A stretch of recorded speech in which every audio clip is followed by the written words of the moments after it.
Not too long ago, we showed you how to fix your Streamlabs OBS settings for Twitch, but what if you plan on streaming on my favorite place, YouTube? Well, we're going to show you exactly how in this video today, so stay tuned.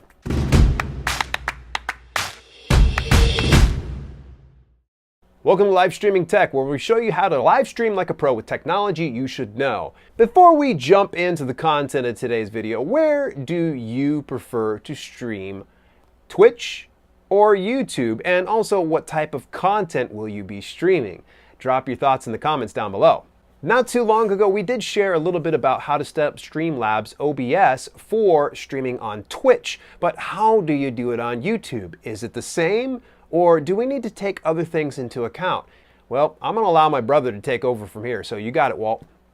Okay, before we get into Streamlabs OBS and I show you in the settings how to live stream to YouTube, let's get a few things out of the way. We're going to talk about resolution, frames per second, and how they relate to the bit rates. Now, what is a bit rate? That is your upload. How much you're uploading, how many packets of information you're uploading, and how fast you're uploading them. Imagine that you have 1080p at 60 frames per second versus 720p at 30 frames per second. Which one are you going to be sending more packets of information? Obviously the 1080p at 60 frames per second. So let's keep that in mind. The first thing you want to do is you want to open up Google and type in internet speed test. And what you're going to want to do is you're going to want to run a couple of tests in the morning, a couple of tests in the afternoon, and a couple of tests in the evening. And what you want to do is you want to find your average on what you are capable of uploading. Now, say you get 8 megabits per second, which is 8,000 kps. You don't necessarily want to jump into Streamlabs OBS and crank that bad boy up to 8,000. The reason being is you want a little bit of wiggle room. So I suggest maybe going with 7,000 kps if your max is 8,000 kps through your internet service provider. Which brings me to a second point. Who are your viewers and what are they watching you through? Are they watching you through mobile devices? So keep this in mind. Do you really want to run 1080p at 60 frames per second knowing that the majority of your viewers are watching you through mobile devices? Because remember, whatever you upload, they have to download to watch you. And there's nothing worse than having a stream that just sits there and buffers. Because you know what? They're just going to leave and they're going to go find something else to watch. Let's talk about resolutions and frames per second on how they relate to the bit rates. All right, so yes, YouTube will allow you to live stream at 4K with 60 frames per second, but that's going to cost you 51 megabits per second, which is 51,000 kps. Good luck on that. A lot of you probably do maybe have that upstream. I sure can't afford that. Let's get into the realistic part of it. 1080p at 60 frames per second. Now this is for a lot of high-paced, fast action, beautiful graphics type streams that you're going to want to do. The minimum you're going to need to run is 4,500 kps onwards up to 6,000 kps. The reason being is, once again, you're sending a large amount of packets at super fast speeds, and to have that stream looking that good, you're going to need to hit those uploads. Next one down is 1080p at 30 frames per second. Once again, you could still get away with this, but remember, now we're dropping half the frame rates, so it's not going to be as smooth as it would be when you're sitting there at your console or at your desktop playing a game with it super cranked. And we need to run a minimum of 3,500 kps onwards up to 5,000 kps. Next one is 720p at 60 frames per second. We are looking at the minimum of 3,500 kps and maximum around 5,000 kps. Now wait a minute, you're asking yourself, Walt, didn't you just say that for 1080p at 30 frames per second? Yes, that is correct. Once again, we have upped the frames per second, so therefore we are sending more packets at a faster rate. Last but not least, and this is where I like to rest in, and that is 720p at 30 frames per second. Now mind you, I don't play a lot of fast action first-person shooters, so therefore I don't really need a lot of those frames. So 30 frames per second is fine for me.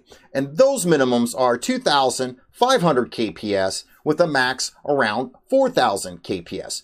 I like to set my stuff at 4,000 kps because that allows me to be able to switch between the 720 30 frames and the 720 60 frames, because that 4,000 falls right within the medium of the 3,500 to 5,000 kps for that 60 frames. Okay, now let's head on over to Streamlabs OBS so I can show you guys what's going on in the settings. First thing you need to do, which I've already done, is log into your Streamlabs OBS under your YouTube account. Then you're going to go into the upper right-hand corner, that sprocket, that is your settings. We're going to click that. Now, what we're going to do is we're going to select video. I am set at 1920 by 1080. That is my native base resolution. That is what I see. That is what I am doing while I'm streaming. I see that. The second number is the output scaled resolution. That is what your viewers will see.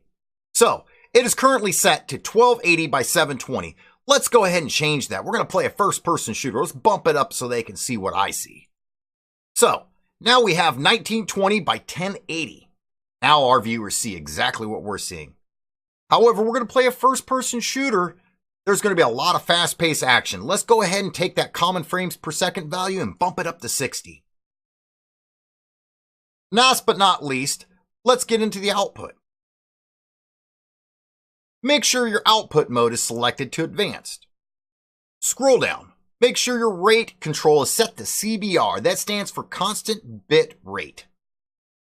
Now, here's the most important part. As we covered at the beginning of the video, we're going to stream in 1080p at 60 frames per second. That means we need a minimum of 4,500 kps to 6,000 kps. Let's go with in the middle. Let's hit 5,000 kps. Keep the keyframe interval at 2 and your CPU usage preset at very fast. You can actually increase the quality of your video by selecting faster, fast,